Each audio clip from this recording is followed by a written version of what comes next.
It's your guy, Hez, recording on Tuesday, October 23rd. This is episode number 4 of Season 2, Toronto Talk Sports and More. I'm joined here in the intro by 3 very lovely ladies. We've got Janelle, Sharleene, and Steffaney. Ladies. Hello. Hi there. What up? How's it going? What's going on? Power right now. Yeah. How was your week, guys? Good. Oh, Anything exciting? Anything out of the blue? No. Not yet. It's still early. Still working on it. Yeah. No, it's only Tuesday. We don't know what the Yes, week has in a store little for of us. that. Anything could happen. Yeah, it's been underwhelming so far. But Well, listen, I got something exciting I'd like to share. So this is a TTS announcement. Our very own, the lovely Miss Janelle Estaa was recently named our new creative director of Toronto Talk Sports and More. hey, Give it up for Janelle. So Janelle, we're not exactly sure what that fully consists of yet, but we'll figure it out. Every week it's something new, so I'm not even surprised. It just means a lot of I'm like, hats. Hez, what do you have for me today? Well, whatever it is, congratulations. Yeah, exciting. Really Exciting appreciate all stuff. the work, all that good stuff. Thank So, you, right, thank guys, you. listen. So, I'm here on this show's opening segment. I'm the only male here, so the solo male amongst 3 females. So, we thought that it would be cool to have a little bit of relationship talk. Or rather, let me backtrack. Not we thought it would be cool. Our new creative director thought it would be cool. It's just so, a thought. I'm a little outnumbered here, but we're going to throw something out there. I'd love to get...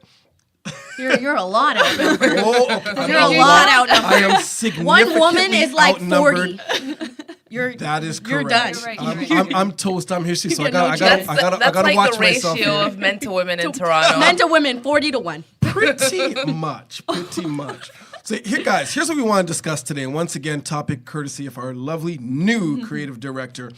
Is your significant other entitled to your social media passwords in a committed relationship? So I'm going to read this little blurb here. It's from a website called Bustler. It's a digital production company for women. They specifically deal with millennials or cater to millennials. So let me just read this little blurb here. The longer you date someone, the more intertwined you become, your lives will become, which means the list of things that the two of you share will gradually get longer and longer. It might sound silly, but in this digital day and age, sharing passwords in a relationship can feel super intimate. Interesting. Practically our whole lives are online, and giving someone that level of access to us can be scary. But apparently, swapping passwords might be the new norm in relationships, according to a new study, blah, blah, blah, blah, blah.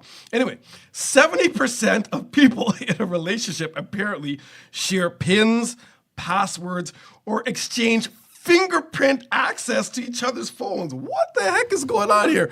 Guys, I'll just throw it out there. What are your thoughts on this sharing of, they do say, I guess, sharing is caring. Sharing passwords, social media passwords, giving your significant other access to that kind of private information.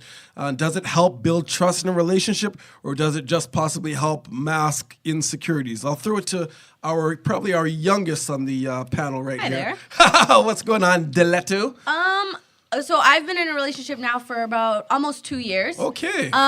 I don't think it, I see where people could be like, oh, if you're insecure, you want his Instagram. So you see, his DMs, who's he talking to? On Snapchat, who's he snapping? And I feel like I'm not an insecure person.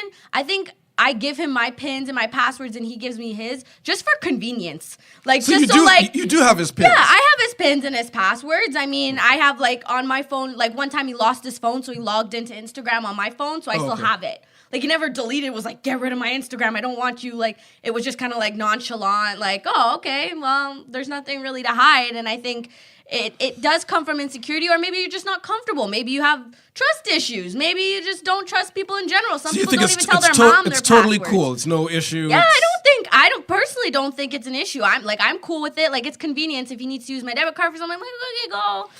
How much money do I have to steal anyways? At the end of the day, I really don't got much. So check this out. Suppose he did have an issue with, for whatever reason, sharing that information. He's just like, you know what? I have, we share everything else. This is my password. This is my information. Yeah.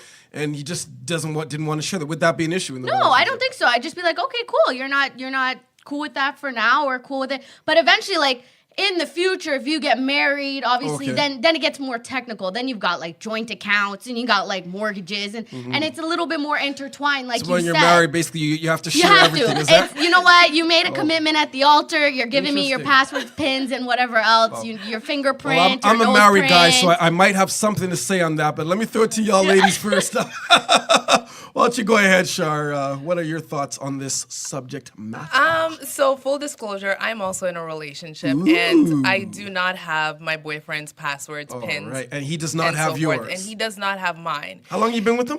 3 years. Okay, so longer than Steph. All right. And I don't see a need for him to have my password, nor do I want his. Right. He's entitled to talk to whoever he wants. Right.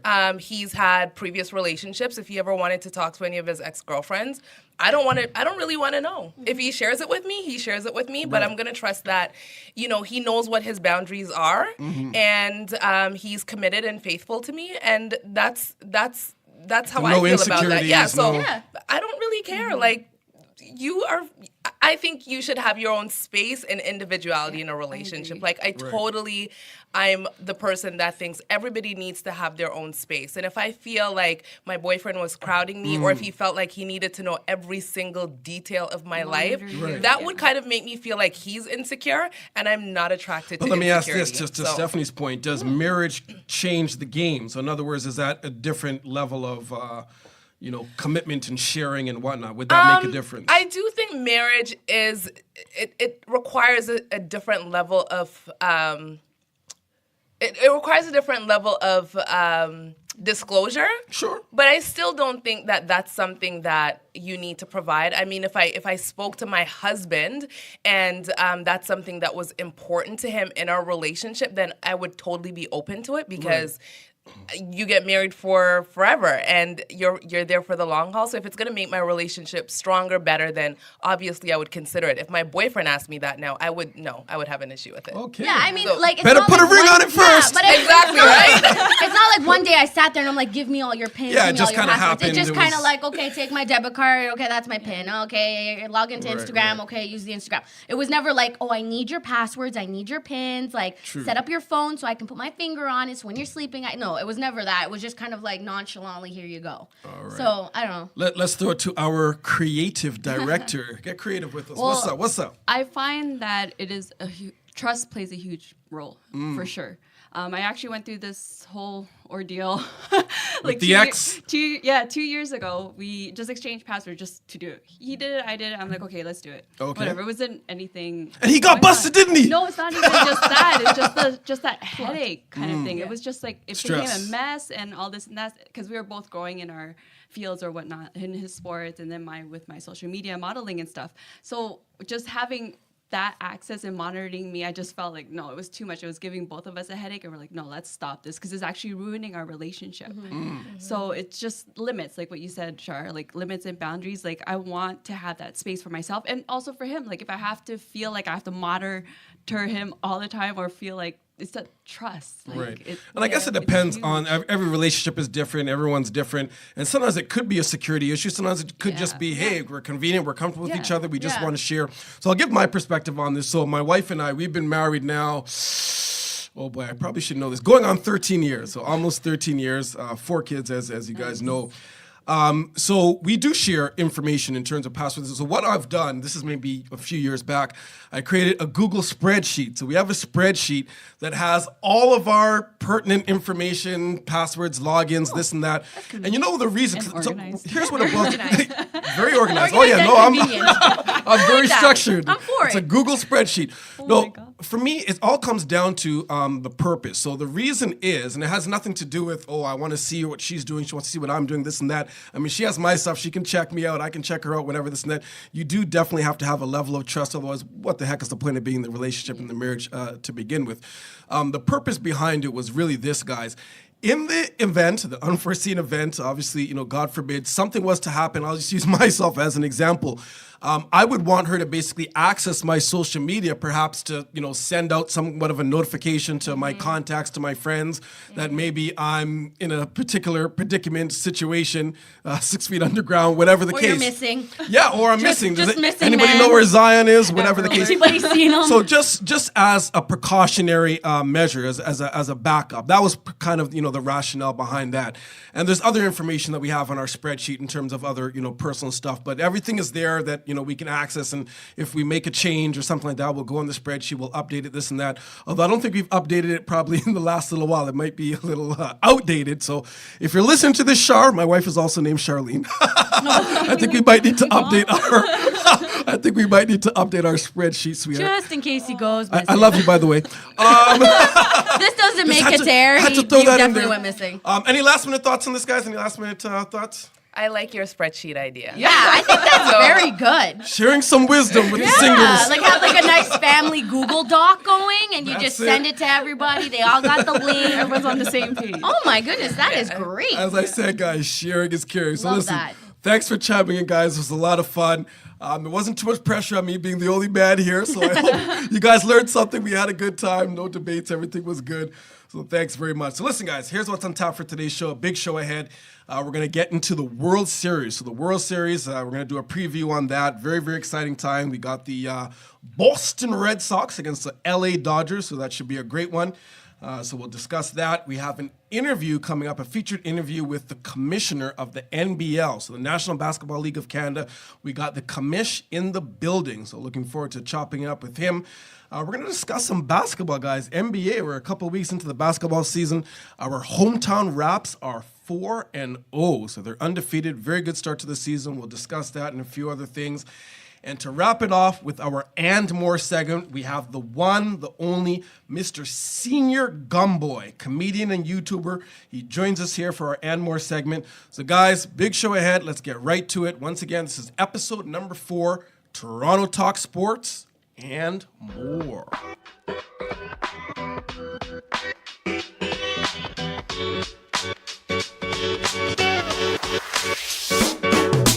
All right, let's get to some MLB talk. It's World Series time. Very, very exciting.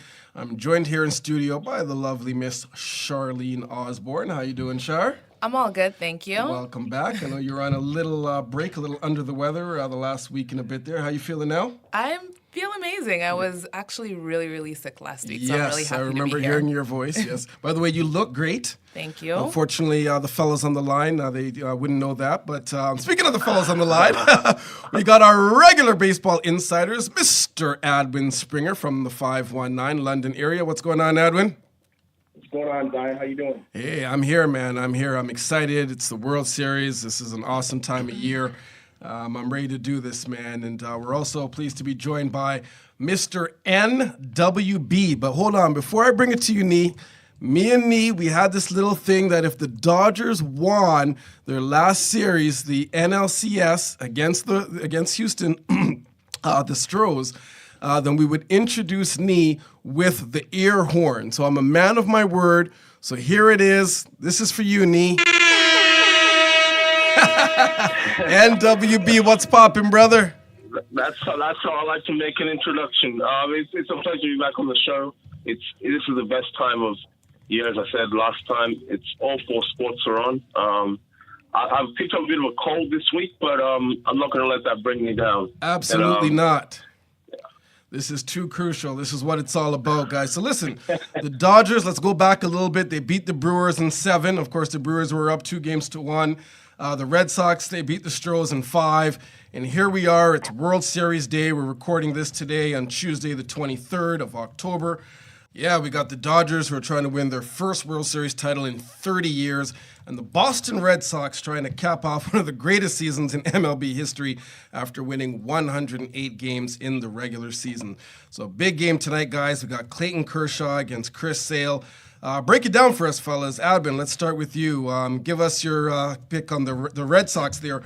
What are their keys to victory? What do the Boston Red Sox need to do to win yet another World Series?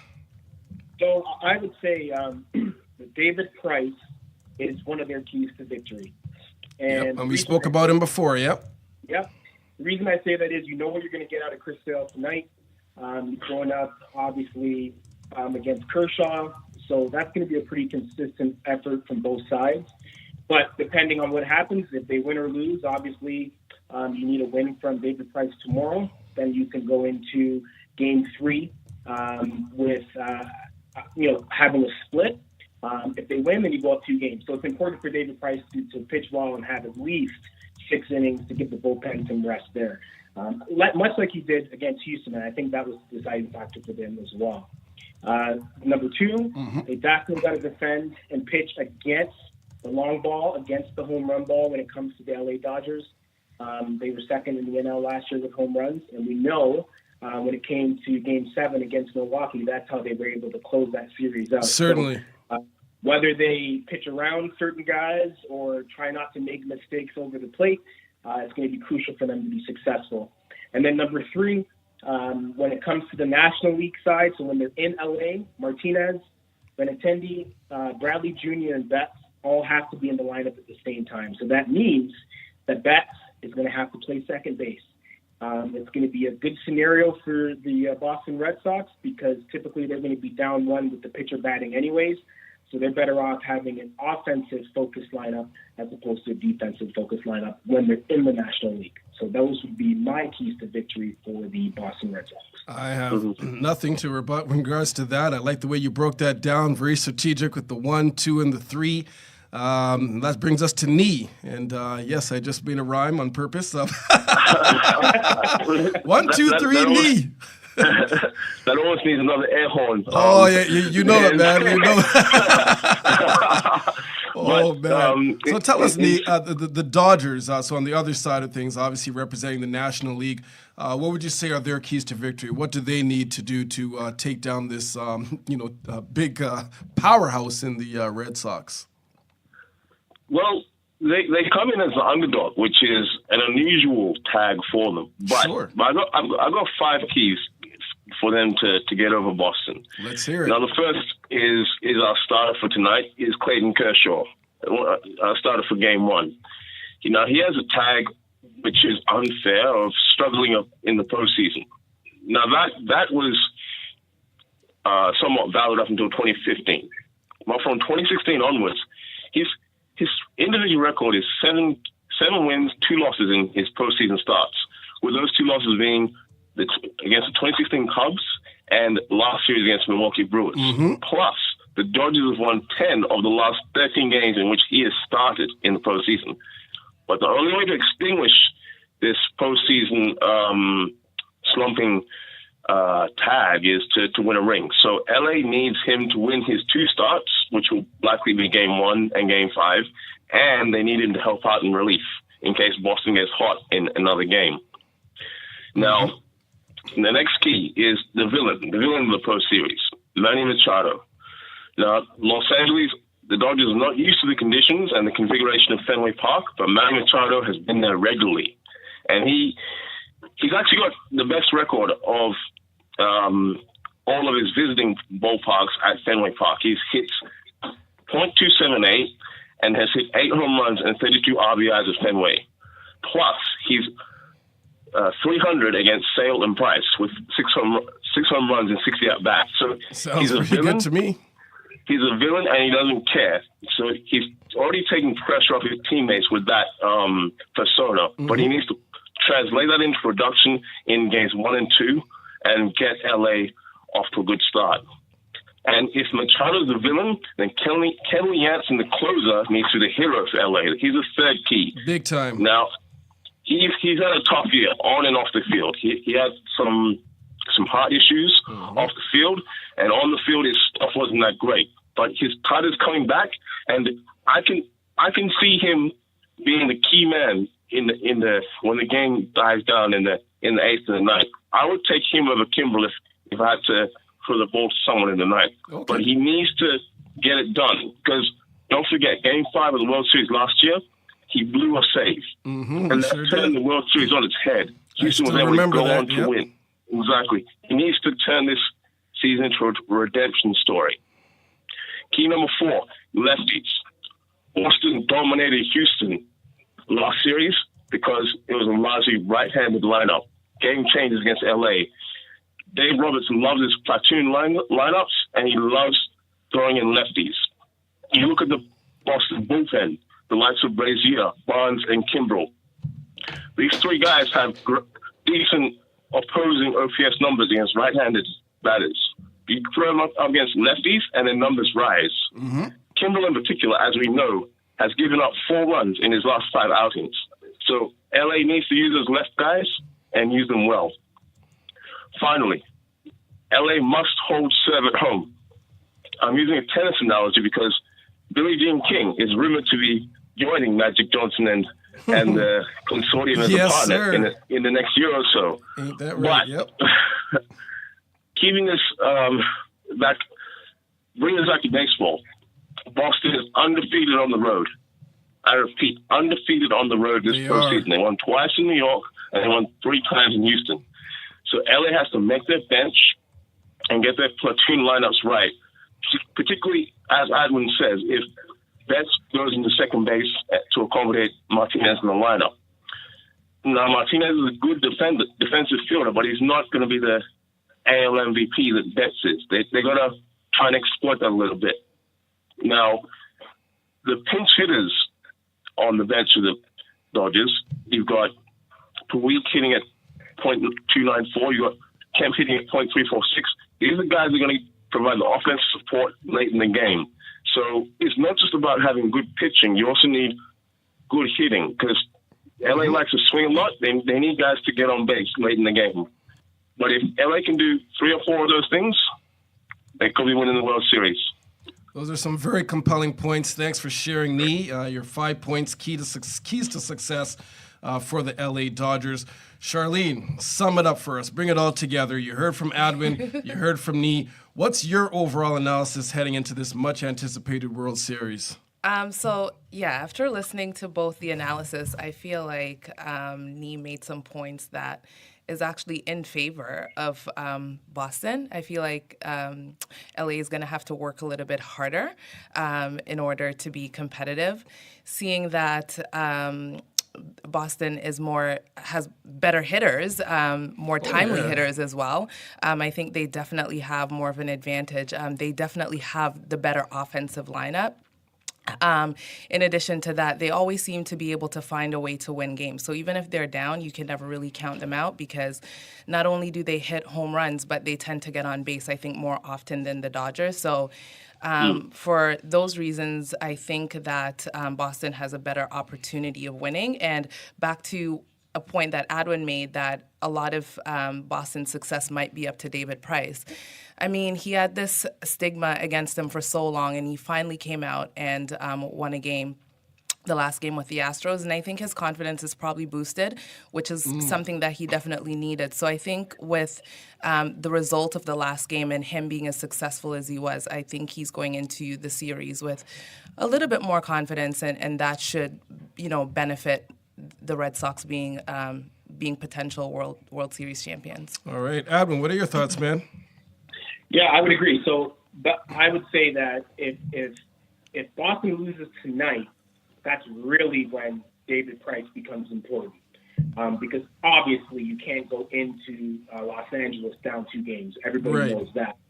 But if he can carry what he did in the last game and at least keep them competitive and in the ball game, then they should have a good opportunity to win that game. He just can't have one of those first inning, second inning meltdowns, and then he's out of the game by the 3rd inning. It just can't happen.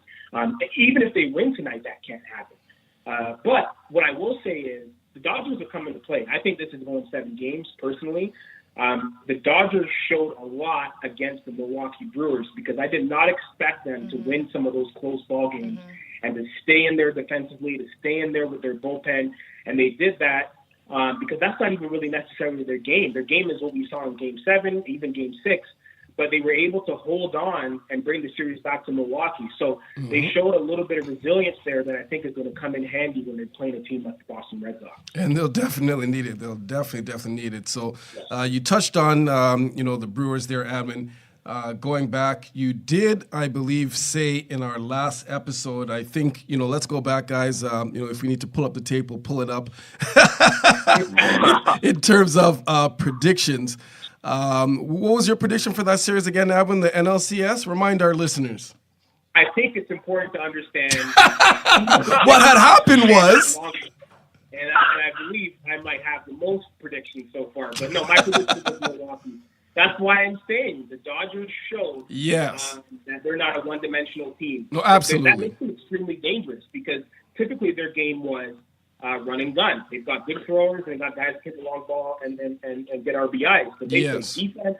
They did a lot of different things there. So this is going to be, if they ride that momentum into Boston in Fenway Park, it's going to be a little bit of a different dynamic, right? And again, they went 7 games last year against Houston. So, they might be back on that momentum train of, hey, we know what we need to do. And we've built some confidence against a team that plays a lot differently than we do. I would say Milwaukee and Boston Boston plays a little bit of everybody's game because they can hit home runs when they're ready too. Oh, big time. With Jackie Bradley Jr. But, they don't live or die by that, right? So it should be a good matchup. I think we're looking for 7 games here. It definitely should. And it should be noted, so the last time we were on about a week ago, that was when, the Dodgers were trailing in that series 2-1. And, we said that Game 4, that was a must-win game, and they went on to win Game 4, they won Game 5. I mean, it was a great series, 7-game series, and, they deserved the victory. Props to them, and here they are once again in the World Series. We'll see if they can close it out. So let's get out of here on this, guys. Predictions, who do you like? We've heard in terms of, the analysis, keys to victory on both sides of the coin. Let's begin with you, Nii. Who do you actually like to win the World Series? How many games? What do you say there, big guy? Okay.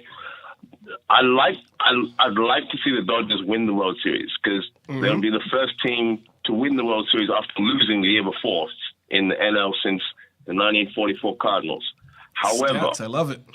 However, ever since the All-Star break, I've been believing that the winner of the World Series would come from the AL. I feel that the Red Sox have been playing at a higher clip than everyone this season, and I feel that Jackie Bradley Jr. is playing some hot baseball right now as one player in particular, and I think they're going to do it in 6. But I hope the Dodgers prove me wrong. Okay. Adwin, what about you, man?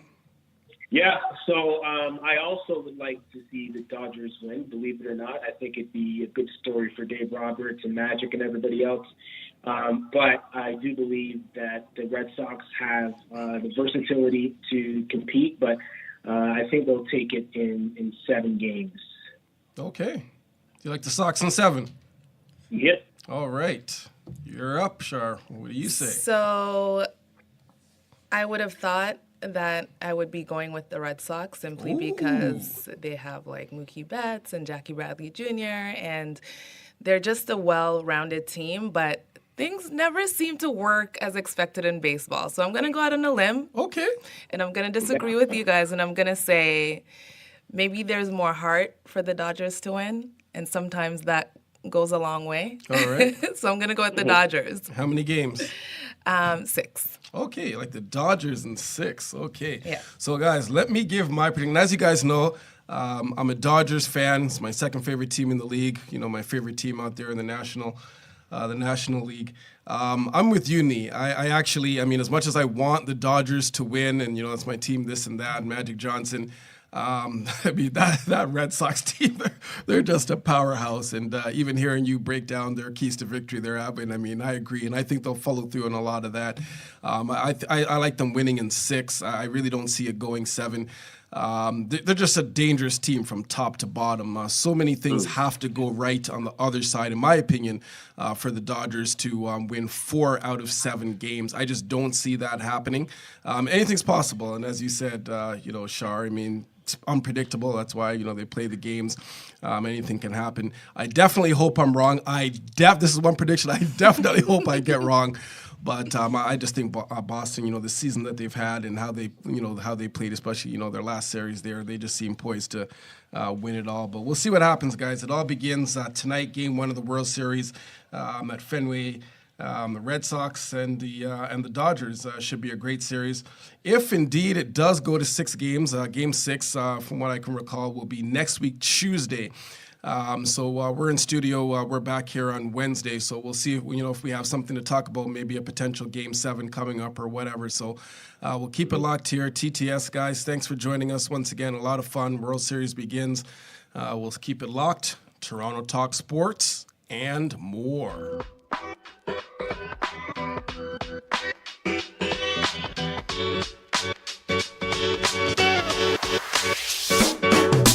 All right, back here with my main man, Cash, and we're very pleased to welcome the Deputy Commissioner of the NBL, which is the National Basketball League of Canada, Mr. Audley Stephenson. Audley, what's up, man? Hey, first off, thanks for having me. I appreciate. Thanks for coming through, man. No, I appreciate the invite. I was talked off camera. I'm a big fan of podcasts. I've always have been. You like to that's talk. That's my roots. I like to talk, and why not do it via the web in this fashion? Right so no, on. thank you for doing this, and again, opportunity to talk about the league I love. I'm all for it, man. Absolutely. We'll talk Great to about have the you on, league. man. We'll talk about the man, all that good stuff. So a bit about the man first.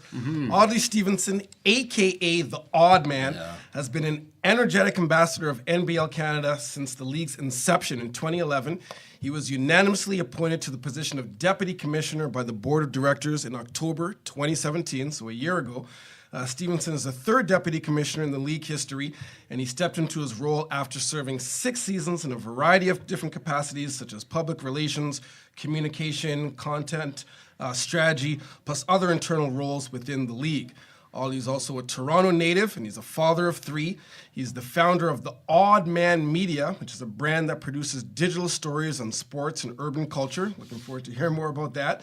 It features interviews with a variety of athletes, entertainers, and persons of interest. The Odd Man. That's it, man. I like that. The Odd Man. Yeah, I forgot I did all that stuff, man. Oh my goodness. I said it was an ODD. It's not ODD. Yeah. And listen, I appreciate you picking up on that because you odd? No, I'm not odd. But anyhow, yeah. You can't say odd, you're but even, I'm man. odd. You can't say you're the even man, so you got to go with the odd man. Right? I'd rather be odd, right? Even's too run of the mill. So let's talk. So listen, it's been a pleasure. We've gotten a chance to kind of get to know each other over the last month, kind of connecting online, and we've spoken a few times. One of the things that I've observed about you, and it's very evident, especially on your social media, is the fact that you have this huge, infectious smile. Always smile, this great big smile. Absolutely love it. You just look like there's, not a care in the world. Tell us, what is your key to happiness? Where does this stem from? I love it. It's funny. I had a conversation with someone just the other day, and it's just really about appreciation for the moment and what you have right now. Okay. As bad as you might think things are, right. Other people could be in a worse situation. I've just about appreciation of the moment. I'm a happy guy. Happy-go-lucky guy. I'm just, life is grand, and and I appreciate what I got, and be even in a role such as this. I was joking earlier, to say that being a deputy commissioner was on my goals and dreams board. Right. It didn't exist. It wasn't there. So to be So able what to say was this on that goals and dreams board? I don't know. Just being happy, like just Okay. loving life, and when I was a kid, I grew up. I wanted to be a comedian. That's all. Okay. Surprise, surprise, right? That's for me, it's just that's where it stems from, man. Just Right.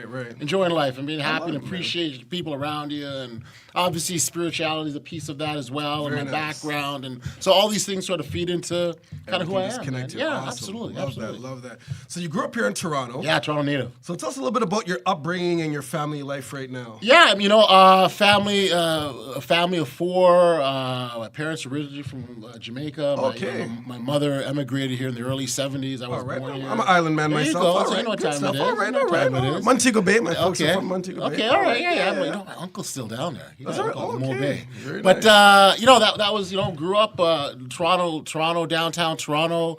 The area that I grew up it sort of lands down in Bloor area, and this is like in the 80s. Yes. And it wasn't much later it sort of became a little not considered one of the bad areas, I guess. But when I was a kid, it was a fun place to be. It was diverse. I grew up with Europeans and Playing street Italians hockey, and, all that stuff. I didn't get quite the street hockey thing. Okay, that was me growing up, baby. No, but and the thing is, early going, it was always about basketball for me. Okay. And I wasn't, and I always call myself I was this playground legend. So in my area, all the kids I grew up with, they were more soccer. Oh, I was a okay. basketball guy, so I was basketball like, was always there. you know, the Luigis and the Ruiz and stuff like that. right. I was schooling them Okay. because that's what we did, right? And so that was my upbringing. That was my life. I enjoyed it, and you know, to be able to still be a part of a sport that, you know, I love growing up was just, you know, again, it's a blessing. Good stuff. Good stuff.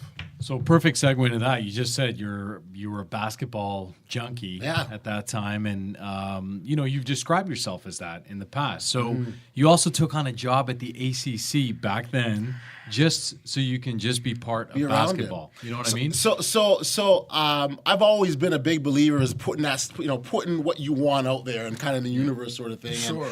And I had no trouble. I'm a huge Raptor fan. I mean, when the Raptors came here and we saw Isaiah Thomas walk through that, you know, that curtain, I was a big deal for a lot of basketball fans, and it was for me. And great time for the city. Oh, totally, it really was. If you know, again, diehard basketball fans, and when I talk about put out in the universe, I kind of put out in the universe to anyone that knew me. If you had an extra Raptor ticket that you couldn't use, I was your guy. I love it. And over the course of, there was a season that I probably attended about 20 games. That's and good. just All tickets right. being given to me. I can't make it. Take these off my hand. I sat all over the building. But at the end of that season, I was like, I need to be here. Like, it was like, I can't like sit back in front of my couch just watching games. recall somewhere. what year that was? Was that? So that would have been 1990. I started working in 99. So 98. I was Okay, like, early years. I was like, yo, I got to be here on a regular kind of thing. Did you go to the draft at the Dome? No, I wasn't at the draft. Damon was picked? When I picked, they booed The Damon, boo- yeah, they and they booed want Ed Damon. O'Bannon, O'Bannon, right? yeah. Give us Ed O'Bannon. We want Damon. Look how that turned out, right? I know.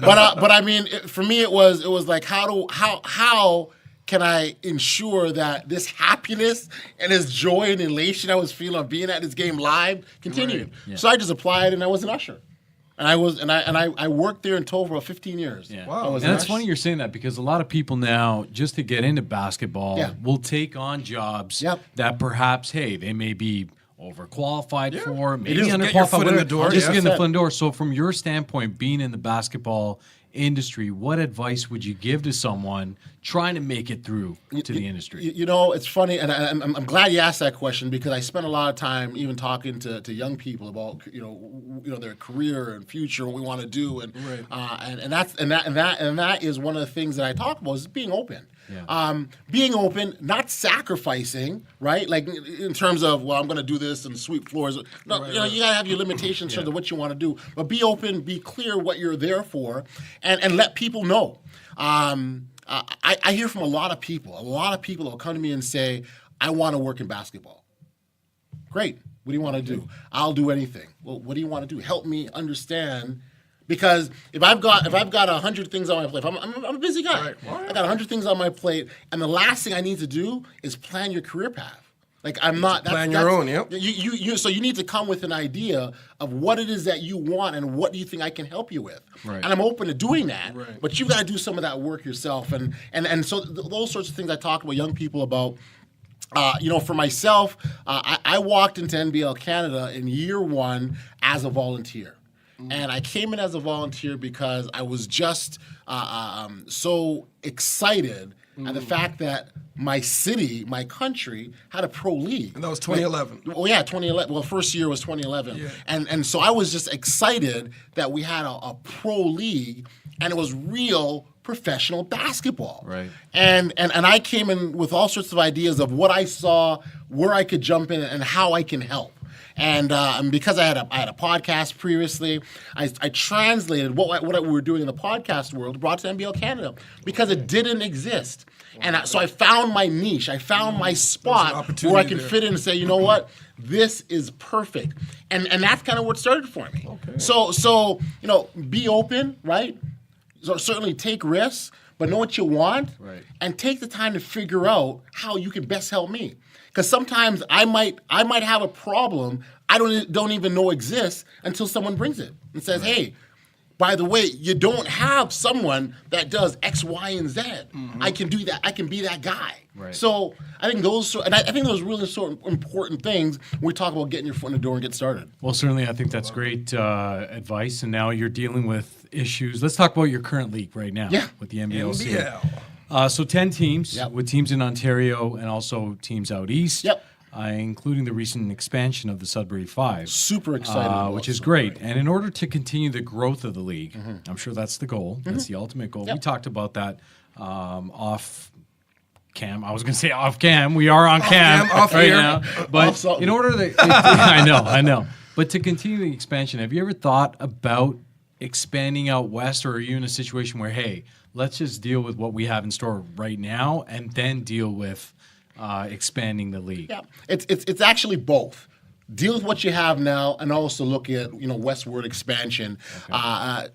Realistically, we wouldn't be a legitimate basketball league until we get out west. Because then we're across Canada. Oh, for sure. Right. Primarily, and that's the ultimate goal. That absolutely is the ultimate goal, to be a national league and really elevate the game in that fashion. So yeah, out west is certainly high on our radar and priority. But when we talk about expansion, there's still lots of opportunities, even within Ontario, and when we talk about the Maritimes, there's still expansion opportunities. And so we're very much, our eyes are still open to that and on opportunities.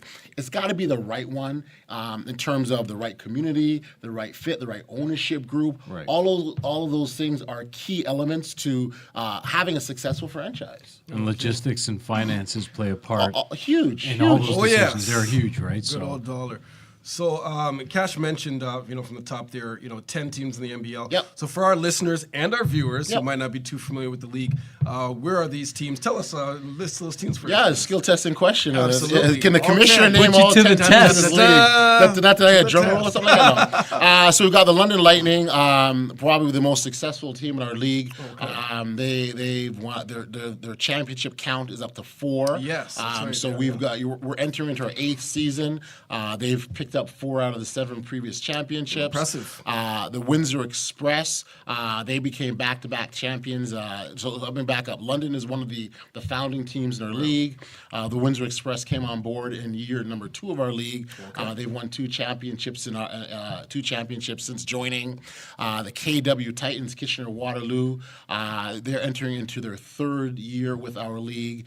And then the Sudbury Five, what we mentioned, which is I'm really excited for that expansion because we're tapping into a part of Ontario that, quite frankly, we don't have a presence. I've been out to Sudbury in a while, but and you know what? The I used to go out there for the Sudbury basketball scene is real. It's real, I've heard, so we're absolutely thrilled to be able to be out in Sudbury.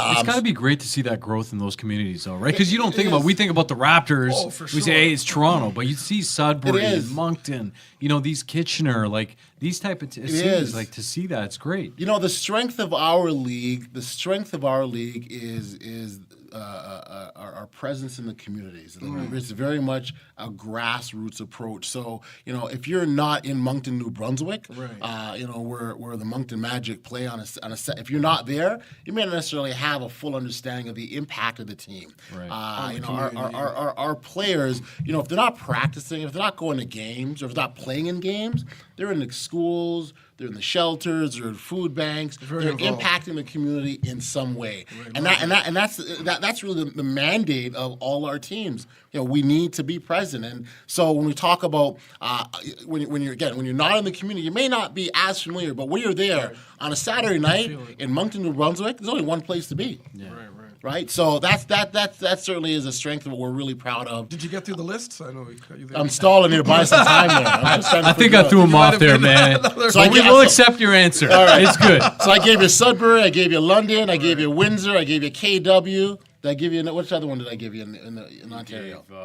In Ontario? Is that it? That's it. I gave you? I think you're good. I lost track too, man. I wasn't writing this down. So that's why I said we accept it. It's good. We'll put it up on the screen. We'll put it up in the video. But when you get out east, you got St. John's, Newfoundland. Yeah. Carl English, MVP last season, had a tremendous year. It was a first year for the St. John's Edge. Really excited for what they did. He scored a record 58 points in a game. He became the first Canadian in our league to win MVP. The important thing to understand about our league is each team is required to have a minimum of 5 Canadians, and the rest are considered imports, and that could be from wherever. Satnam Singh will be joining the St. John's Ed, and he's from Pakistan, and he'll be coming on board this year. So the minimum 5 Canadians. And the rest imports from all over, and we've got we oftentimes have a lot of D1 type players will come on board. Former G League players will be a part of our league as well, because of the relatively similar in terms of the competitiveness level. So that's the kind of caliber of players that we have. So the St. John's Edge, I already mentioned the Moncton Magic. We've got the St. John Riptide. Riptide, the Island Storm out in PEI, the Halifax Hurricanes. Halifax is one of our founding cities as well, and then we've got the Cape Breton Highlanders. They make a really nice rival with Halifax because they're both in Nova Scotia. Makes sense. But yeah, I mean that's our league, and really just proud of our journey.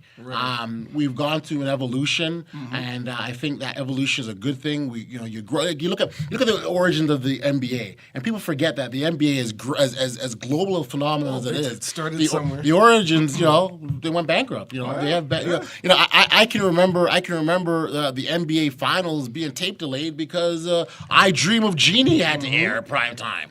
Right? Not anymore. We're in a different era now, right? So watching. Even if you're a historian, sort of pay attention to this game of basketball and how that's evolved. The future is bright. It is for our league, and we as long as the NBA is there, we have something to shoot for, and that's what we're moving towards. So let's get to the nuts and bolts here. Odd man, Mr. Yeah. Audley.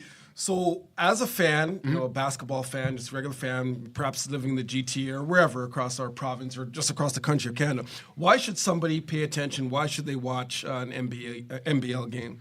It's quality basketball. It really is, and I don't say this as a person that's here to promote the league. I'm saying as a basketball fan, what attracted me and what excites me in day one, it still excites me today. I still want to be a part of it. I still want to go to games. I still want to watch. And now that I'm a bit closer and involved sort of from a management standpoint in the role as deputy commissioner, I obviously look at things a bit differently. But the core for me, I'm still a fan of the game. It's high quality basketball, high level, scoring lots of points, lots of dunks, lots of fast breaks. We live stream all. You have an all-star game?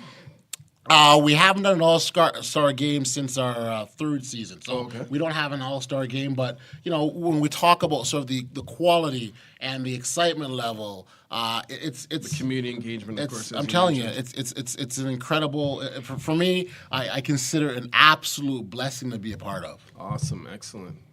So speaking of the league and continuing on with the dollars and cents, we talked about it earlier. The salary cap right now stands at $180K. That's right. Some people have come out and said, "Hey, it's great and it could be advantageous to the teams." Some people are saying it's all based on location. What's your thought perspective on that? When you have 10 teams across the league, I mean, in an ideal world, everyone is at the exact same level in terms of you talk about location or their attendance or revenue. Ideally, you'd want everyone to be at the exact same level. Sure. That's not realistic. I mean, even in the NBA, you've got small market teams, and you've got the LAs and the New Yorks, and you've got big market teams. But see, the difference is we talked about it. NBA has the luxury tax. You can go over that. That's right. There's no luxury tax here. That's right. But there was no luxury tax in the NBA in year number 8 either, right? Correct. But the league has changed financially, and that's exactly where you have to have that. Right. So I think there are lots of opportunities for us to evolve into what we eventually will be. Right? There's lots and lots of time for that. So going back with respect to the salary, when we talk about the salary cap, you'd want everyone at the exact same level. It's not. So you want to have something that keeps everyone competitive. Okay. You want those small market teams still have the ability to attract a player that could play on a big market team as well. So and what that does, I think across the board for all fans, it keeps that competitive level extremely high. and that parity too. Right. Parity is extremely important in sports, and it's funny. The start of every season. So again, we're going into our 8th season. I feel like I continue saying that this is going to be our most competitive year that we've ever seen. I feel like I keep repeating myself over and over again, but it really does feel like that when I look across the board at sort of what teams are doing and players that are coming on board. Right. Love it. So listen, let's switch gears a little bit here. So about a week ago, things drastically changed in this wonderful country of ours, the home of the North, Canada, in terms of, laws on the books. We're talking about the legalization of marijuana.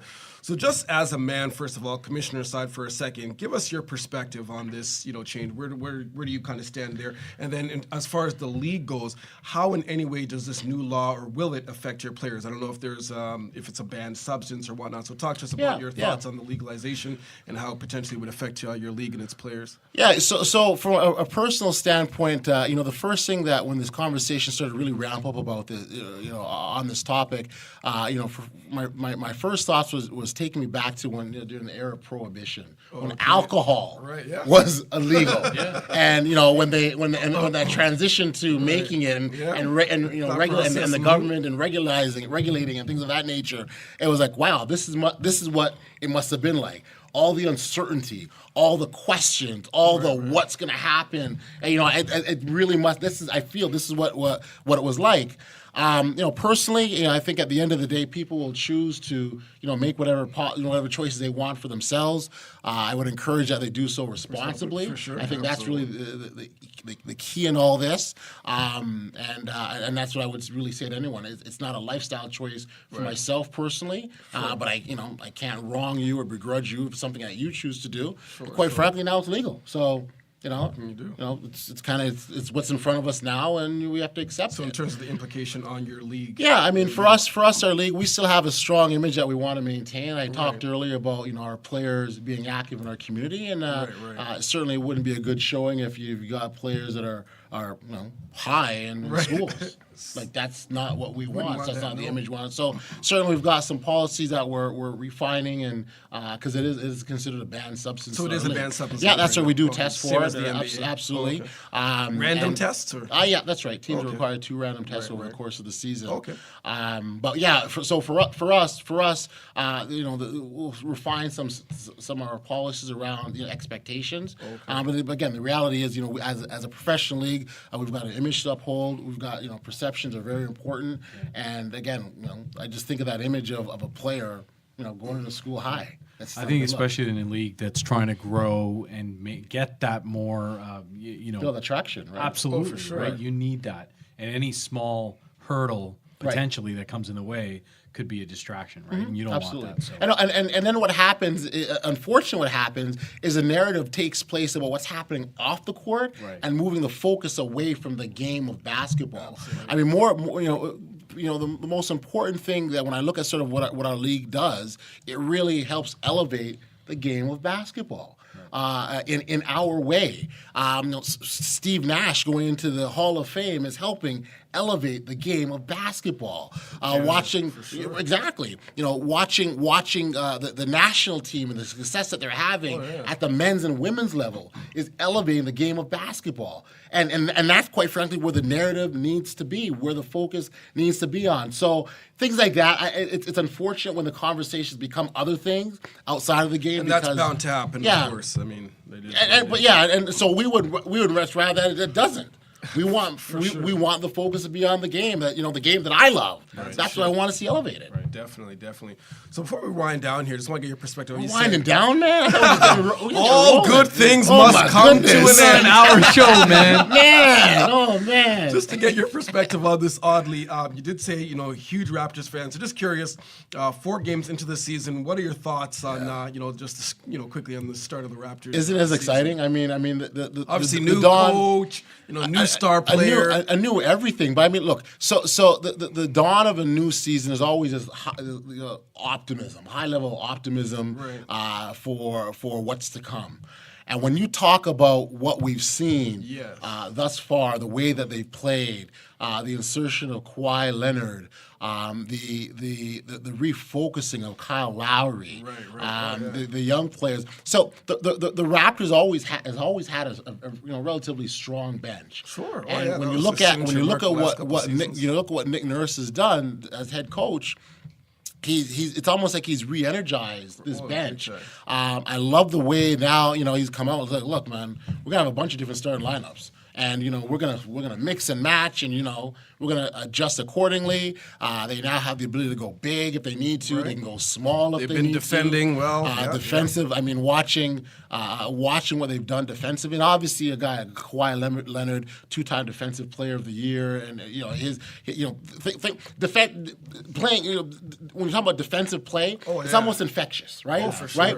Let's not forget Danny Green is. Danny Green as well, a guy talking defense. No, and that's exactly it. So I think this is a new style of play. I give a lot of credit to Nick Nurse for what he's done thus far. We're only 4 games in. 4-0 start is great. Talk to me at the 20-game mark, and we'll see what's what at that point. Certainly. And you'll have a better. For me, talk to me in the playoffs, and then we'll see what's what. That too. That's the ultimate. And I think what comes down to, I think every finals. Game counts in the standing. Whatever. I don't care if it's early in the year or late. The key in that is getting those games early. Getting those games early because we know the NBA season is a grind, it's long, and you're going to have dips, you're going to have valleys, you're going to have peaks up and down. But it's the recovery of that, and it might take longer as a unit to do so, and it might be shorter time. It just depends. But I'm just really excited for the city of Toronto for them to get this quality type of play that we've seen thus far. Having a player like Kawhi Leonard, who unless you really watch him, unless you really to appreciate all the things that he does. I mean, he's a two-way player.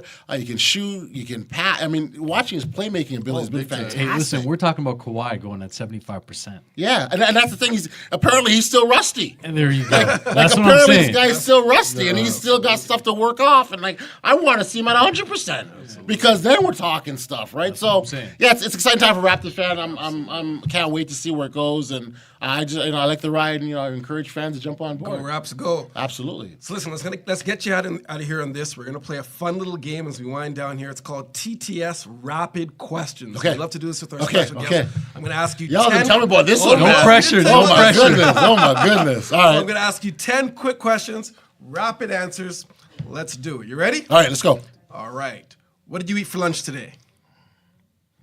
Lunch. Oh, I had a wrap. Chicken wrap. Number 2. Who's your favorite actor? Morgan Freeman. Oh, I like that. I like Morgan. I love Morgan.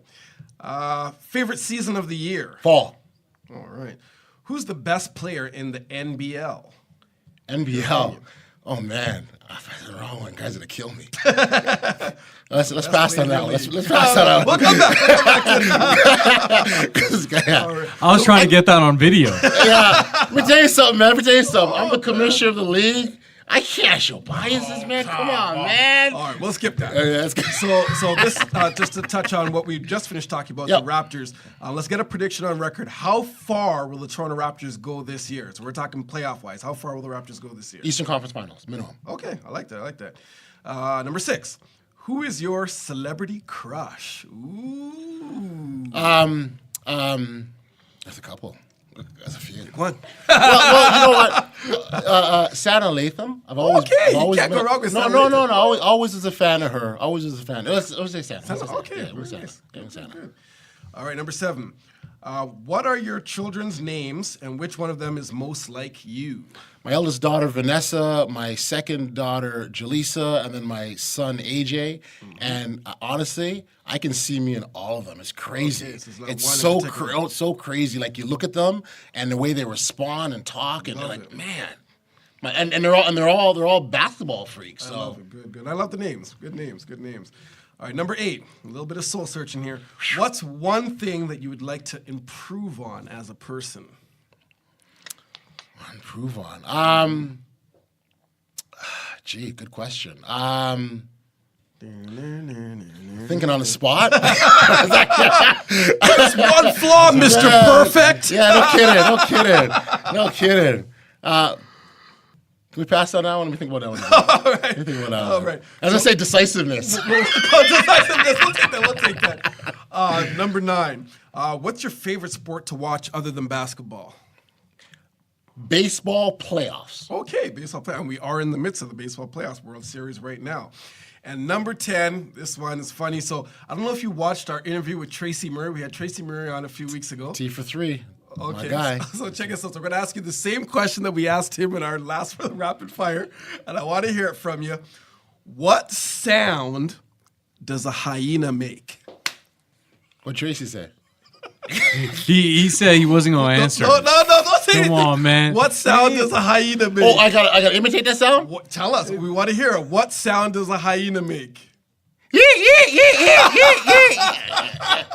I love it. Unreal, man. Ladies and I gentlemen, can't believe you did that, heard man. it here first. He's the odd man. He's the odd man.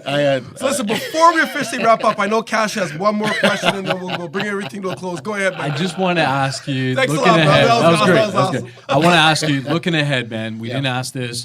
Where do you see the NBLC in 5 years? What is your goal for the NBLC in 5 years? Yeah, definitely. Again, we talk about the national reach. I think that's integral for us, and again, to legitimately be the national league. We certainly want to continue to be an option, a strong option for Canadian basketball players, a destination place. Right now, Canadians, you think of it this way. So I'm a young hooper from Toronto or in Canada, let's say. Had a great high school career, and I want to, I get an offer to go play D1 basketball somewhere in the States. My family may or may not have the wherewithal to watch me play live. Right. And next thing you know, my career ends at the collegiate level. And then I look for pro opportunities. Maybe one of those opportunities are overseas, and for many players, those opportunities are overseas if they're not, an NBA talent. And the reality is, there's only 700 jobs in the NBA. So we're now looking at going overseas. My family doesn't see me play pro. Like, I haven't had an opportunity to play pro in front of my family, my friends, those that supported me, as a young kid coming up in the playground. So what we want to be able to do is be that option. I like that. So those players that from Canada, again, we're a Canadian league. We want to be that destination place where instead of thinking, well, I want to go overseas and play, and not that there's nothing wrong with playing overseas, but be a destination place for Canadians with basketball. Right here. That's great, Canada, man. the Wish you the NBL. best of luck, man. Thank you. Appreciate it. Sure. Thanks for that question, guys. Great question. No problem. So listen, the season starts November the 15th. Yes. There's a big game coming up on the 2nd of November in Saskatoon, London versus Halifax. You can check out the NBL online, nblcanada.ca. You can check out their broadcast schedule, promotions, information on the teams, all that good stuff. Give us your social media handles, Audley. Where can people connect with you directly, and maybe some of the handles of the NBL? Sure. I mean, I'm here to promote the league, so promote the league first. Sure. NBL Canada, at NBL Canada at Twitter, on Instagram, NBL_Canada, and then Facebook is NBL National Basketball League of Canada. That's our Facebook page. Myself, my Instagram is Kamish NBLC. On Twitter, it's The Odd Man, TheAudman. They say I'm a social guy, so if you hit me up by email, chances are I might hit you back up. Get social. Audley, listen, this was a lot of fun. We wish you personally all the best. All the best to the league. We'll be following. We look forward to hopefully having you back on soon. Thanks once again on behalf of myself and my partner here, Cash, Toronto Talk Sports, and more.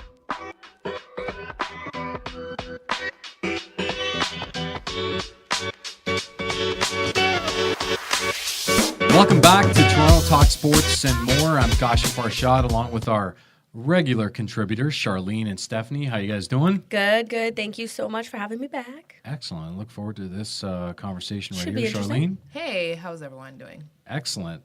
And we're also joined by our first-time guest, Kerwin Liverpool, who we're excited to have on the show. Tell us a little bit about yourself, man. How you guys doing? Kerwin Liverpool, former Raptor Junior NBA coach, teacher, and author. Awesome, man. Well, it looks like you're up to some good stuff. Yeah, and man. Speaking of the Raptors, Yes. we're going to jump right into it and get to the hottest team in the NBA, at least 4 games into the season. They've come out firing at 4-0. First time they've achieved that status since the 2015 season, and they're one win away from setting a franchise record with their 5th win of the season Wednesday against the Timberwolves. Nick Nurse, he's come out, first-time coach, has played with his starting lineups each game based on the matchup, and it's worked well so far. And in fact, Brian Windhorst of ESPN just came out and said the Raptors are the Rockets North. And we saw that Monday, in their game against Charlotte when they shot 39 threes. So they're a running gun team. They're coming out firing. We'll get to Kawhi's success in a bit, but are you surprised at all by the team's early success? I'll start with you, Kerwin, since you're the guest on the show. In the offseason, everybody had, hopes of Raptors doing well because LeBron went to the West.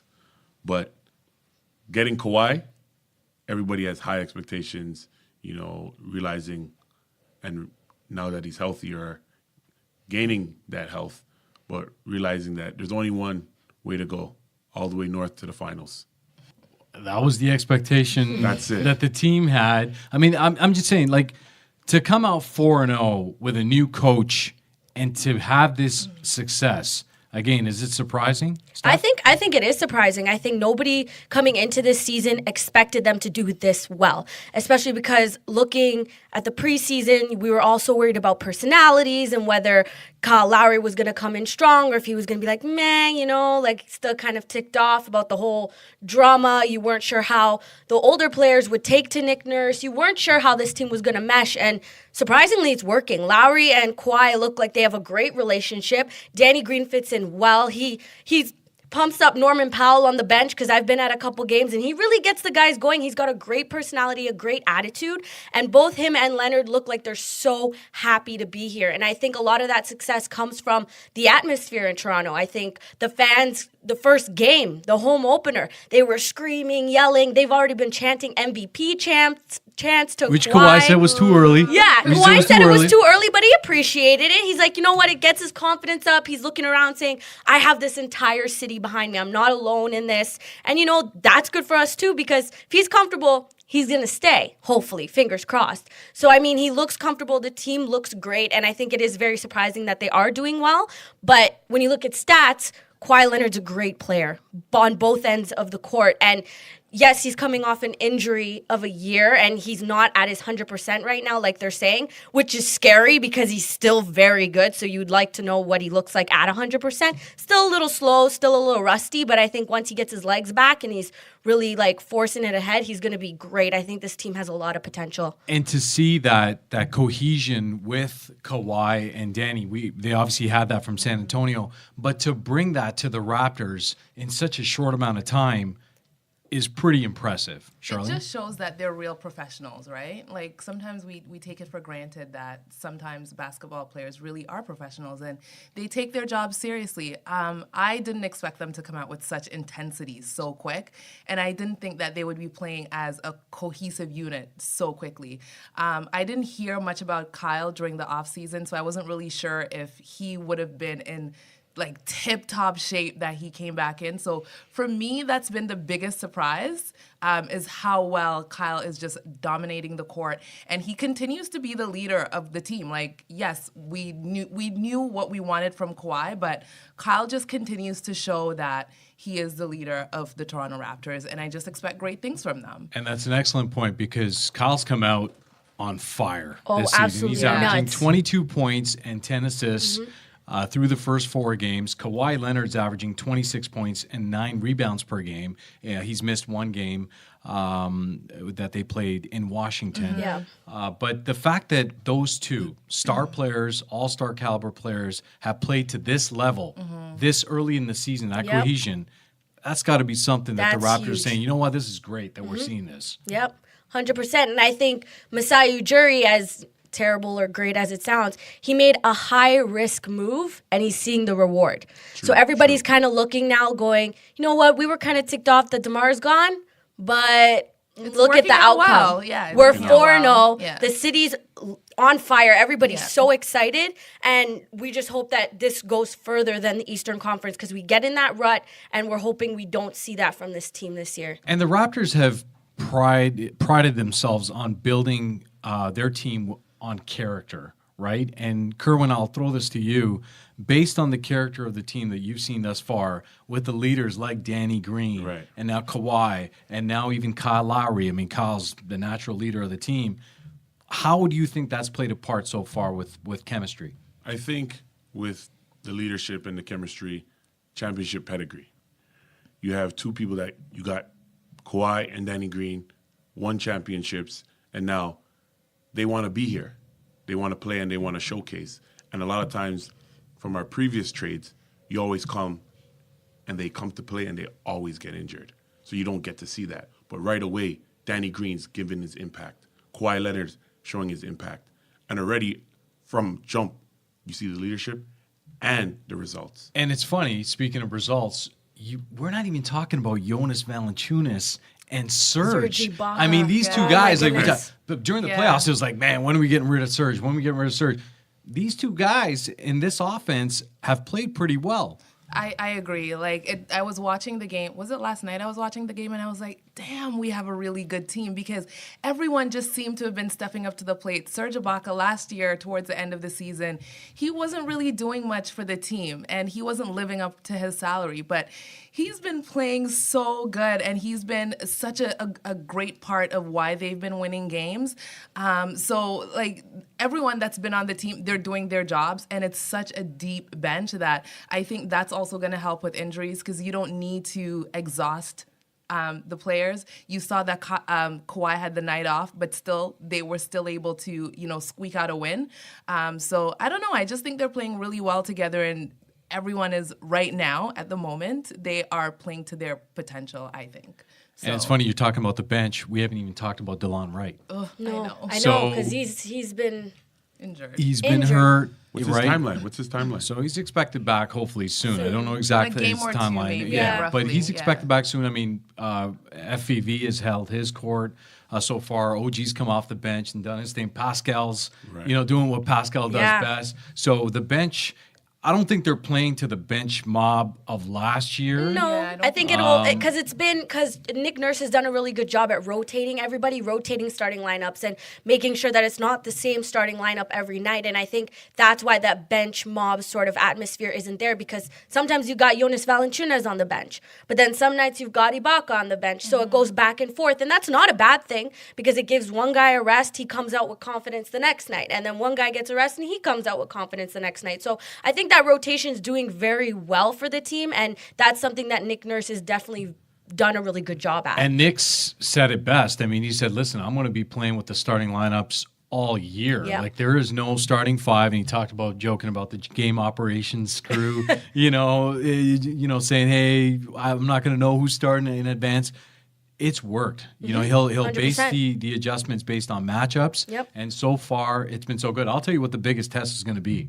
We're talking about 4-0 right now, potentially 5-0 after Minnesota, when they go on that road trip. Oh, yeah. And they got Phoenix, the Lakers in Bron, then in Utah, which is no easy task, and then Sacramento. Yeah. So that test of that 4-game swing that they have West right Coast there, sorta- it's always traditionally been something that hampers the Raptors. 100%. So this year, hey, if the expectations are high, let's see how we perform on the road on a long road trip and see. So that'll be a good test. Are you looking at wins or are you looking at effort? Are we looking at wins? I'm looking at wins, man. I mean, look, let's not question the effort. I think the effort's going to be there. Right. I'm not predicting the future, and Sharleene, if you want to add to this, you can. I'm not going to talk about effort. I think Nick Nurse and the coaching staff have done a great job preparing the team each game and giving out their effort. And there's a bunch of veterans on the team that's going to pump up the young guys to get them ready. We're talking about wins. Yeah. Ultimately, it comes down to wins. I don't care if you give effort and you lose 4 straight. We're going to be talking about the Raptors' struggles, not their effort in teams, right? In games. So that's a big test. Do you agree, Sharleene? It depends. Like, I mean, if they're on a long road stretch, you're not going to expect them to win 5 games that you just listed off of there. But I mean, it's 4. 4 games. Yeah. I mean, if they don't win all 4, it's not the end of the world. But effort does matter. Like, you still want to know that they're encouraged and inspired enough to come out there and play hard every game. So from that perspective, yes, effort matters. But you want wins because you want to beat the Boston Celtics. So, which they you know what I mean? So. I agree with what you're saying. My thought perspective on effort is just the fact that, look, when you see LeBron on your schedule, that's the and you're biggest playing in problem LA, in that you're telling me trip. the effort Yep. is not. The effort will be there. Oh, the effort's there 110%. 100%. It's a vendetta at That's that what I'm point. saying. It's You're like playing against we're LeBron. playing LeBron in the West. I don't care if he's in the West. It's still LeBron. And yeah, he's maybe he at doesn't have home. his little sidekicks, but it's still LeBron, and they're still going to go out there. They're going to give effort, and you know what? The city of Toronto and the fans are going to expect a win because they've come out so strong this season. And I think, yes, those 4 games in the West are going to be a test. I think Wednesday night against Minnesota is going to be a test as well because you have Butler and you've got Towns, and you know they're a strong team as well. So I think not just looking forward, but looking at the test ahead, there's a little bit of a rocky schedule. Yeah, coming we've certainly in. jumped ahead of schedule course. into November. I mean, they got Dallas on the Friday, and then they're in Milwaukee, and then they got the Sixers. And that's going to be another Sixers, great battle with Joel definitely Embiid another and, test. and Ben Simmons coming into town. And So if that's you want to talk about effort, when Kyle goes to play the Sixers, you'll see he always comes out with full force because he always has something to prove. And I know when the strategy's different when you're on the road versus when you're at home, because on the road you're looking at the tactile strategies of those key moments in possessions. And I want to see what Nick Nurse does on the road. Yeah, no, what I'm that's a looking valid forward to. point. So we're all looking forward to that. I think so far, we can all agree that the season has been a surprising success, if that's the way you want to look at it. Because I don't think anyone – look, we all expected the Raptors to do well, but to come out 4-0 firing on all cylinders, it's only 4 games. You're still walking on eggshells a little bit, I think. I But they agree. look So good. Yeah. But they look good. Yeah. They do look good. They look And very it good. set the bar high Yeah. heading into the next few games, especially this season.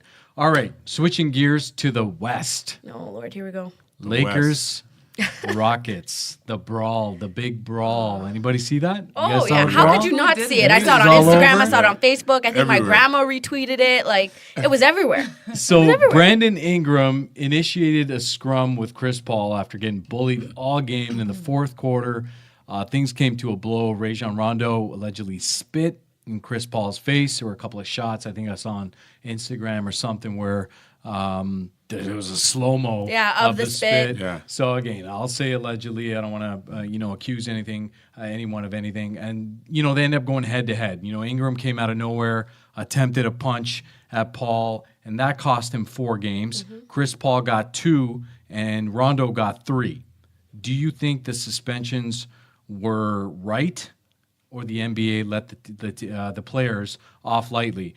Personally, I think Ingram should have gotten 1 game or 2 more based on what he did.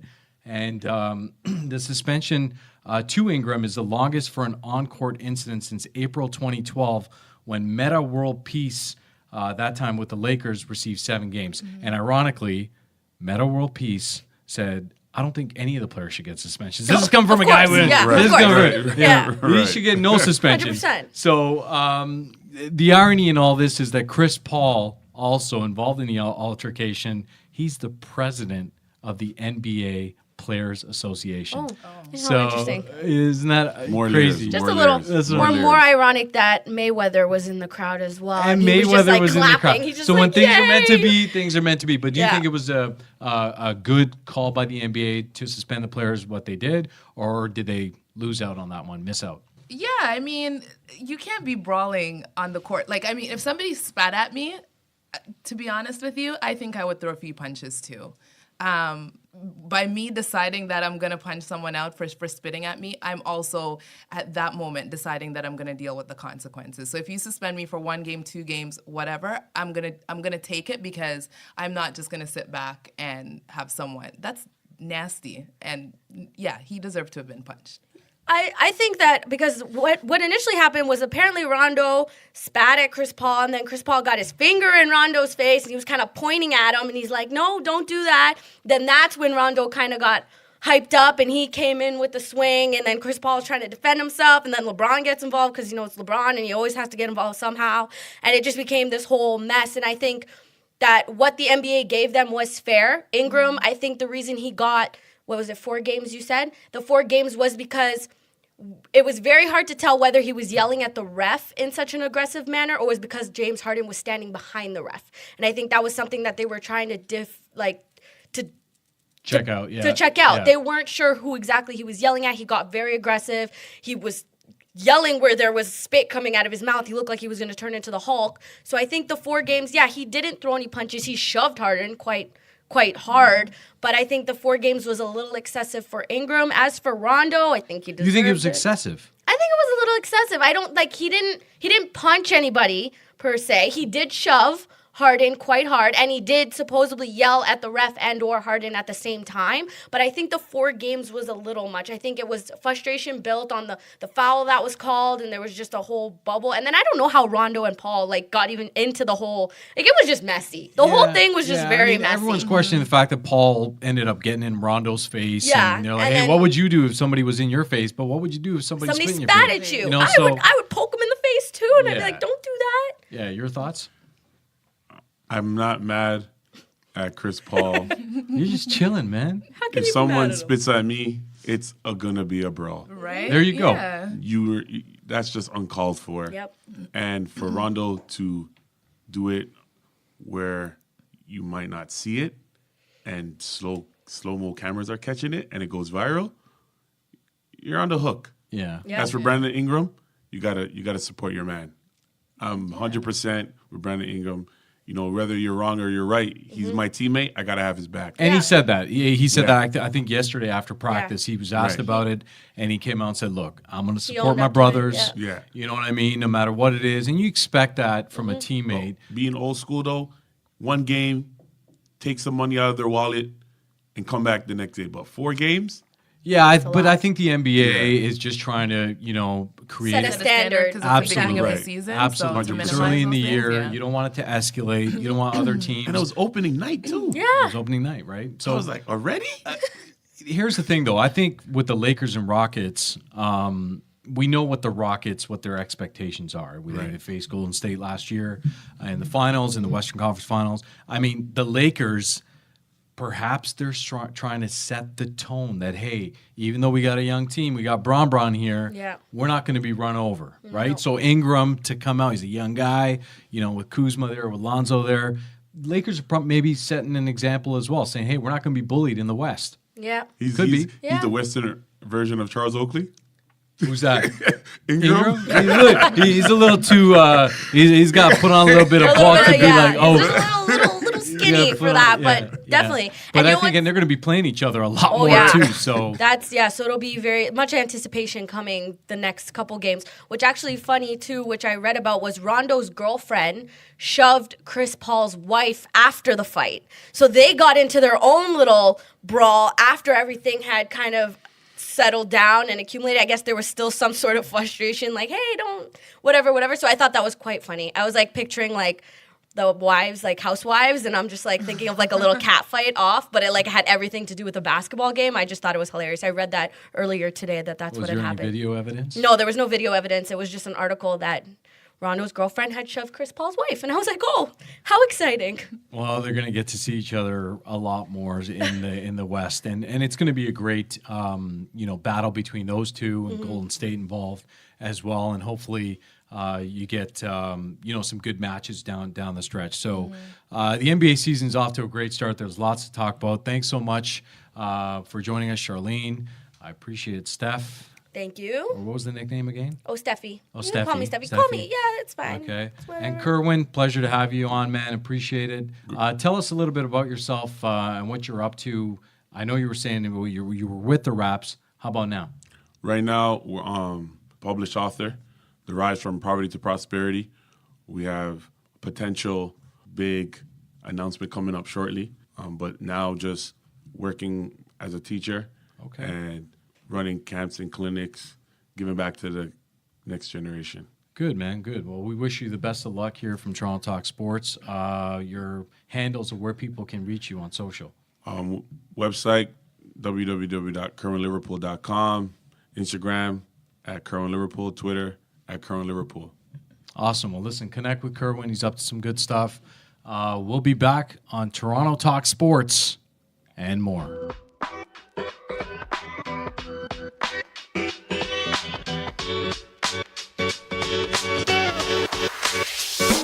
All right, we're back with another edition of And More here on Toronto Talk Sports and More. It's Zion Hezekiah, a.k.a. Hez, alongside Miss Janelle Estaa. What's going on, Jay? Hi, TTS listeners. What up, what up, what up? So listen, this is TTS and More, Season 2, Episode number 4, and today's featured guest is Toronto-based comedian, content creator, and YouTube sensation, the one, the only, Senior GumBoy. What's going on, brother? What's going on, people? How you doing? What's popping? What's happening, man? Welcome to the set, man. Thank you. Show. Appreciate it. Awesome. So a little bit on Senior GumBoy. He's an actor. He does his stuff on YouTube. They said he's a YouTube sensation. He's a photographer. I'm looking forward to hearing more about that.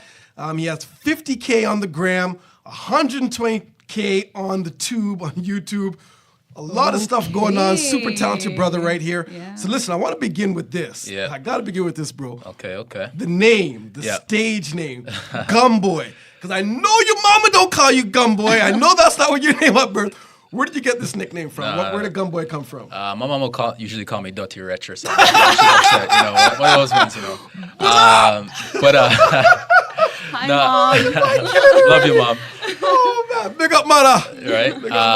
No, I got the name from my grandfather when I was still in Jamaica, living in Jamaica. Okay. And he just used to call me that. And when From where? Just randomly. I don't know. He drank a lot you of have a thing with gum at all? And No. you chew gum? He drank a lot of rain. Okay, so he just Ray, a so random maybe he was drunk at the time. But, when it was time to pick a YouTube name, it came to mind and just kind of reminds me of. Stuck with you all the time. Reminds me of where I'm from and all these things. Yeah. And, The roots. So tell us a Exactly. little bit more about those roots. So you were born in Jamaica. You came to Canada when? I was born in Jamaica. Came to Canada when I was pretty young, when I was 5. Grew up. Siblings? Yeah, I have a younger brother, younger sister. Okay. The oldest of 3.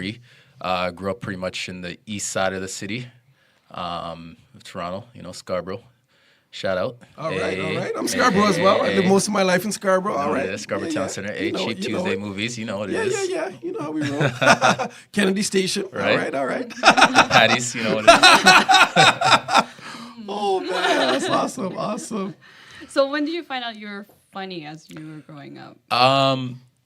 I never really thought I was funny growing up. I just always had a lot of random thoughts. Those thoughts that you have in your mind about people, but you keep it to yourself. And then I just kind of start to put it out there. To the public. To the public, yes. Those random, inappropriate thoughts sometimes. And, let me record this. Exactly. And then after I made the first video, people liked it. And then from there, just kind of been making the videos. It went booming. So were you always the jokester amongst the siblings and all that stuff? Were you always? No, not really. A lot of people think that, I guess, since I do the comedy stuff, like I'm always in real life. But I'm a pretty chill guy. Right. Time and place, and and when it's time to turn up, we turn up. All right. When it's time to chill, it's time to chill. Excellent. Yeah. So it's funny. I like how I'm on this sports show, but I don't really watch any sports at all. So this is our and more segment where we talk about stuff outside of sports, but we can talk some sports too. Yeah. So tell me about that, because actually we did discuss this, before recording. Have you ever been into sports, even as a youngster? Did you play? So I know you don't follow sports leagues right now, but do you play any sports? Yeah, no. Growing up, I was pretty athletic. Track. Being from Jamaica, you have to run. Of course, you better. Where Mans was always the fourth runner because Mans were quick like that. Yeah, You mean, that's of how it course, goes. all that yamming thing. Rugby, basketball. No, never really. Okay. To this day, I've never played a full game of cricket. Okay, neither have I. I played some cricket, but never a full Yeah. game. But yeah, more of a baseball guy. I'm North Americanized, born here, but whatever. Awesome. So these skits, funny videos, which I was actually featured on a few of them. Hey. He put me up to it.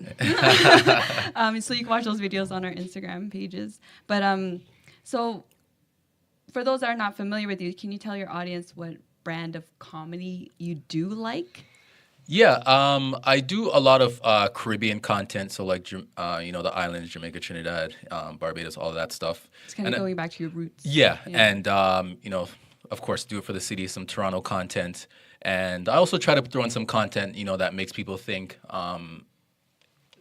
relationship type stuff, but thinking, but comedy at the same time. Just that's what I like to do. So where do your ideas stem from? Where's the source of all this comedy, this outside of the box, ratchet sometimes comedy? Yeah. Just a really overactive imagination. I get a lot of my best thoughts in the shower. No, my question is this: are these sober thoughts? Are these? A lot of them. Get to the root of a lot of them are. Okay, a lot of them. And I'm a big people watcher. Right. So I like to watch people's mannerisms. How people go about things, and sometimes people are very interesting. It just sparks the creative Especially plug with social media nowadays. Exactly.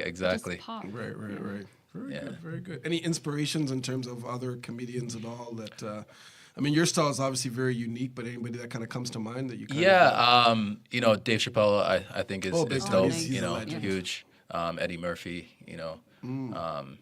Kevin Hart's doing his thing. Definitely. Have you ever done any comedy like in Jamaica itself? I don't know if you've done any. No, I haven't done any stand up in Jamaica. I've only done the stand up here, a little bit in the States. But maybe one day. Okay, yeah, well, return to the roots, right? Yeah, because that mean don't GumBoy. That mean don't know. Come on, stage. Correct. Oh, man. So listen, from the jump, we were talking about the other stuff that you're doing, namely photography. So tell us a little bit about that. What are you doing with that? Yeah, I started with the photography. That's kind of what gave me an eye for setting up scenes and whatnot when I switched over to the video, and that was kind of my first passion. And then from there, it became more of like a career and a job, and then the passion kind of switched over to the videos. But I'm trying to get back into the photography. I'm actually having a photo special next month, for a lot of creatives who want to get some clean shots and give us some info. Plug it right here, man. Yeah, so November 18th, I'm gonna be doing a studio session, $100. Okay.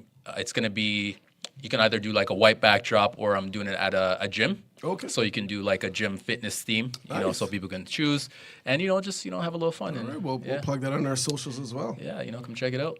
Awesome. So in a bit, we know that you're going to be doing some fun stuff with us here in studio. Okay. With the lovely Janelle, our new creative director. So we certainly look forward to that. Something up our sleeves. We also have the game too. Yes. So we're going to do that as well. So you can check out all of our video content from our special segment here with Senior GumBoy at TorontoTalkSports.com/videos. So TorontoTalkSports.com/videos. Before we kind of wind down here, let our audience know how they can reach you, where they can connect with you, get your content, give us your handles, your YouTube, all that good stuff, man. Yeah, you can check me on the gram at Senior GumBoy, also on YouTube, Senior GumBoy, Twitter. I don't use that no more, but if you want to go, send me a message. I'll probably never answer to. You don't tweet? I'm not really a big Twitter anymore. Okay. No. IG seems to be where it's at. Yeah, IG. Where else? Facebook, Senior GumBoy. I try to keep it consistent, right? And the YouTube once again is? www.youtube.com/Senior GumBoy. Senior GumBoy. That's not Junior GumBoy, folks. No. That's Senior GumBoy. Senior. You see it? Well, listen, man, been awesome. As I said, we're going to continue the rest of this off air, on video, actually, off of the audio pod. It's been a pleasure, this segment, getting to know you a little bit. We certainly wish you all the best with your career and the stuff that you're doing. Big stuff for the Six. Thanks for joining us, Senior GumBoy. Appreciate it. Toronto Talk Sports and more.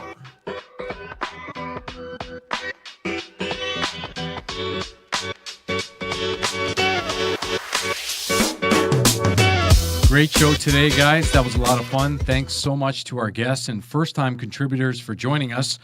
Kerwin Liverpool, Audley Stephenson, and Senior GumBoy. Thank you to all our supporters and listening audience via SoundCloud, iTunes, and Google Play Music. Remember, you can check out some of our video content at TorontoTalkSports.com/videos. And we'll be back with episode number 5 of season number 2 on Thursday, November 1st. Toronto Talk Sports and more. For the love of the Six, let's connect. Thank you for tuning into Toronto Talk Sports and more. Please subscribe to our podcast via SoundCloud, Apple iTunes, or Google Play Music. And stay tuned for new episodes, prizes, and surprises at TorontoTalkSports.com.